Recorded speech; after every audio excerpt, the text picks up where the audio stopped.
बड़ी खबर के साथ हाथरस हादसे से जुड़ा हुआ एक बड़ा अपडेट। पहली बार बाबा सूरजपाल का ये बयान सामने आया है। घटना के बाद से दुखी हूं, किसी भी उपद्रवी को बख्शा नहीं जाएगा। तो सूरजपाल बाबा ने कहा, शासन प्रशासन पर भरोसा बनाए रखें। हाथरस हादसे में 121 लोगों ने अपनी जान गंवाई है। हादसे का मुख्य आरोपी देव प्रकाश गिरफ्तार किया गया। तो पहली बार बोले हैं सूरजपाल बाबा। घटना के बाद से दुखी हूं, बाबा सूरजपाल की तरफ से बयान सामने आया है। किसी भी उपद्रवी को बख्शा नहीं जाएगा। शासन प्रशासन पर भरोसा बनाए रखें। हाथरस हादसे में 121 लोगों ने अपनी जान गंवाई थी। हादसे का मुख्य आरोपी देव प्रकाश गिरफ्तार। हाथरस हादसे पर पहली बार बोले हैं बाबा सूरजपाल।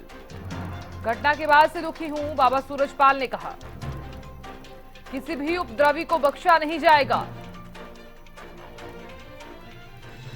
बड़ी जानकारी हम साझा कर रहे हैं। हादसे का मुख्य आरोपी जो है वो देव प्रकाश गिरफ्तार कर लिया गया है। खबर पर ज्यादा जानकारी के साथ मेरी सहयोगी दिल्ली से अपराजिता श्री जुड़ गई हैं। अपराजिता, हाथरस हादसे के बाद बाबा सूरजपाल का ये जो बयान सामने आया है, किस तरह से आप इसे देख रहे हैं? क्योंकि इस हादसे में 121 लोगों ने जान गंवाई थी, लेकिन इस बीच जो बयान सामने आया है कि किसी भी दोषी को बख्शा नहीं जाएगा। जी बिल्कुल, देखिए साधना, हाथरस भगदड़ हादसे के बाद से फरार चल रहे थे सूरजपाल उर्फ नारायण साकार हरि भोले बाबा, जो सबसे फरार चल रहे थे। उनकी ढूंढ हो रही थी, उनको खोजा जा रहा था।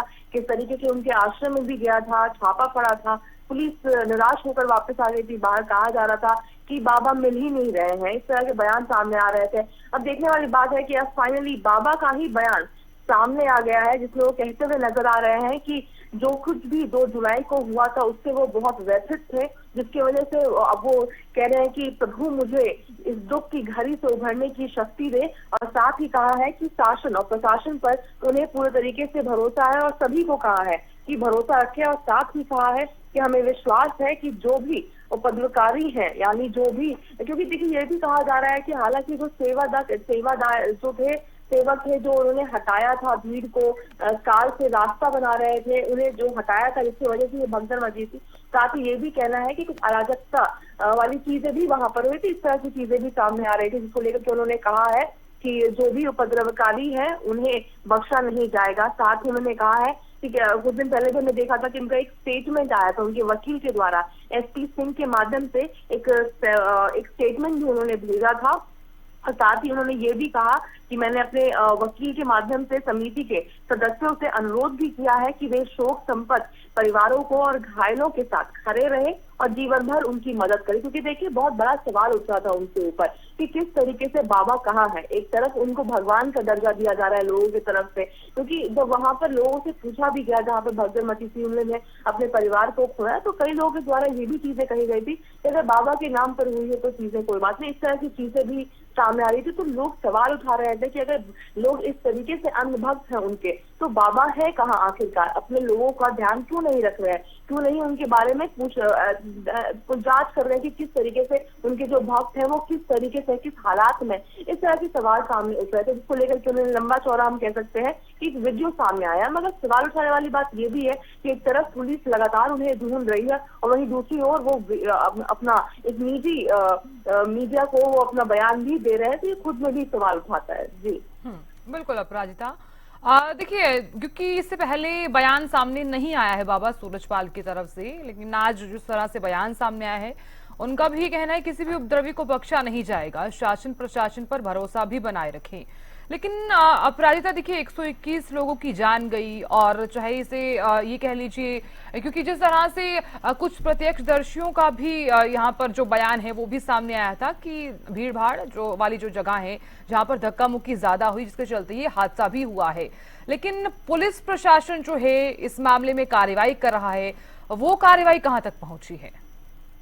जी बिल्कुल, देखिए अगर कार्रवाई की बात करते हैं तो जो मुख्य आरोपी कहा जा रहा था, जिसे मुख्य आरोपी हम कह रहे थे, कहा जा रहा था, जो इवेंट ऑर्गेनाइजर थे, उन्हें हाथरस मामले में एफआईआर दर्ज की गई थी नामित जो देश प्रकाश मधुकर को लेकर के, क्योंकि देखिए कई लोगों के अगेंस्ट एफआईआर दर्ज की गई थी मगर उस एफआईआर में बाबा का नाम हालांकि नहीं था। तो जो मुख्य ऑर्गेनाइजर थे देश प्रकाश मधुकर, उनके नाम पर एफआईआर दर्ज किया गया था और बाकी लोगों के नाम पर भी किया गया था। तो मेन यही थे। तो अब इनकी भी अरेस्ट हो चुकी है और बाकी जो और थे उनका भी, उनमें से भी कई को अरेस्ट किया जा रहा है। वहीं जांच की बात करते हैं तो एक एक्ट वो काफी तेजी से किया जा रहा है। जिस तरीके से उत्तराखंड के मुख्यमंत्री आदित्य योगीनाथ ने वहां का जायजा लिया था और साथ ही एक मीटिंग भी की थी और कमेटी भी बनाया था कि जहां पर जांच एक रफ्तार से किया जाए। तो तमाम चीजें की जा रही है। अगर पुलिस की, प्रशासन की बात करते हैं, सरकार की बात करते हैं, तो पूरी तरीके से वहां पर ध्यान रखा जा रहा है। बिल्कुल तेजी से जो जांच कह सकते हैं कि वो की जा रही है ताकि कहीं से भी जो दोषी है उन्हें नहीं बख्शा जाए। और साथ ही उन्होंने ये भी कहा है मुख्यमंत्री ने कि प्रधानमंत्री नरेंद्र मोदी का भी यहाँ पर हम कह सकते हैं कि सपोर्ट है।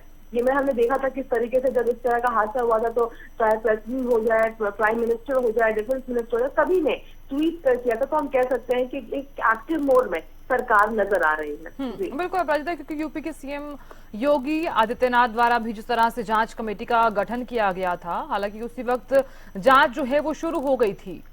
अब देखने वाली बात होगी कि इस मामले में जांच जो है वो किस प्रकार से रहती है और क्या क्या चीजें जो है वो सामने आती है। बहुत शुक्रिया नजर बनाए रखने के लिए। आप भी नजर बनाए रखिएगा, जानकारी लगातार आपसे लेते रहेंगे हम। अपराजिता।